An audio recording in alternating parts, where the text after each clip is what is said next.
fait 10 ans que je fais du mannequinat. Je crois que j'ai perdu 2 ans de ma vie à se dire, je vais où? Tiens, lui, il m'a dit ça, est-ce que j'y vais? Je vais faire ce shoot, mais en fait, il m'apporte strictement rien.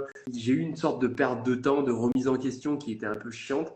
Et tu vois, si aujourd'hui on me disait, bah, vas-y, reprends le mannequinat, mais ça irait 2 fois plus vite. Parce qu'il y a tellement d'informations et tellement de personnes qui sont là pour ça, que ouais, évidemment, je perdrais moins mon temps et je gagnerais peut-être 2 ans de ma vie, tu vois. C'est assez cool dans une carrière. Je comprends totalement ce que tu dis et c'est aussi pour ça qu'on a lancé la formation modéliste parce qu'on s'est rendu compte, comme tu dis, c'est une perte de temps, une perte de pas savoir où aller, enchaîner toutes les erreurs, se griller entre guillemets aussi auprès des agences parce qu'on n'envoie pas des photobook de bonne qualité, des photos Paula de bonne qualité, etc. C'est vraiment apprendre à avoir en fait toutes les clés en main pour aller droit au but le plus vite et réussir à décrocher finalement des contrats avec des agences.